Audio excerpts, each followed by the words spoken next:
and chapter. They benefited out of our own efforts. They should be saying thank you, ANC, and the mass democratic movement. Now, I think it is important, comrades, to pose those questions to whoever has doubts. You know, Zimbabweans used to support PAC. There is a history to it, which I cannot give because we don't have time. But in 1981, one of the ministers was very powerful then. He's no longer a minister now. Kala. Was in Kala, by the way.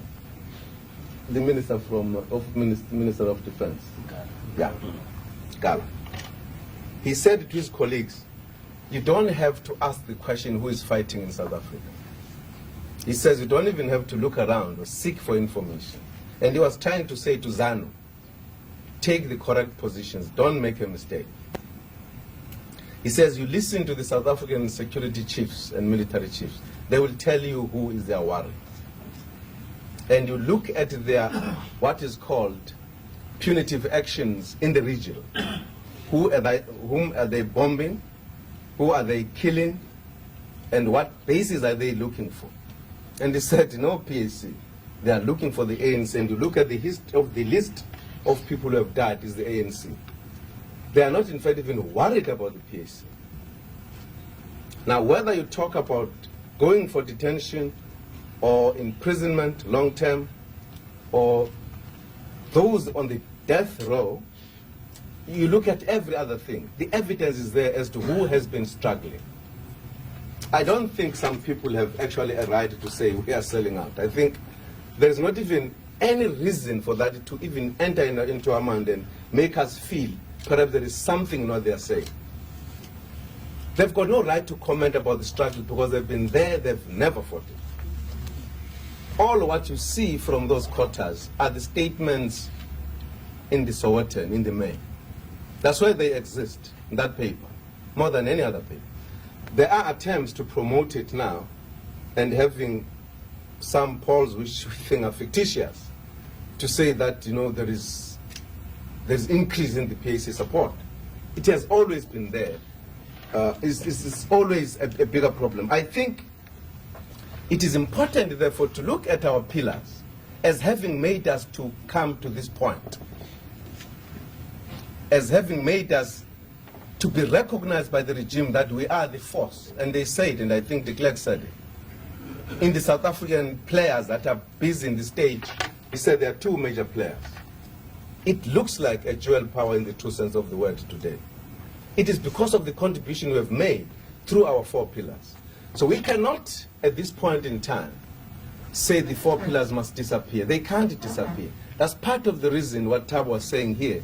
We have to get into a very careful working out. How do we move without interfering with our four pillars, at the same time deepening the struggle?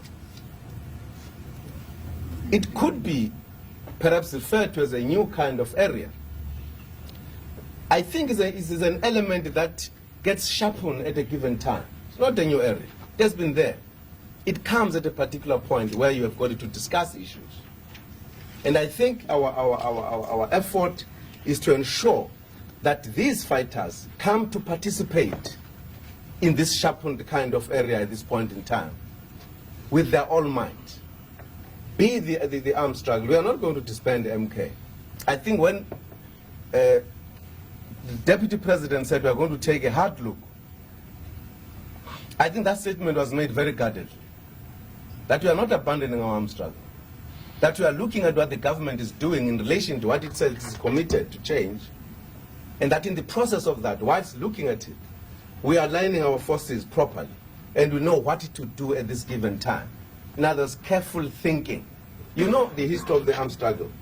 Nelson gave it to the delegation of the government yesterday. I'm making it the last point. The history of it, how the decision was taken. But if you look at 1961, when it was declared, very careful, even then, very carefully chosen what kind of targets were chosen. It has moved stage by stage. The ANC has always thought it necessary to know exactly what it does at a particular time. You know, one of the points that was made was our sabotage then was not aimed at taking away lives, the early stages of our armed struggle. Conditions dictated that at a particular point, we had to take lives. So everything that we do, we sort of carefully look at. And I think rather than feeling there is an interference with the 4 pillars,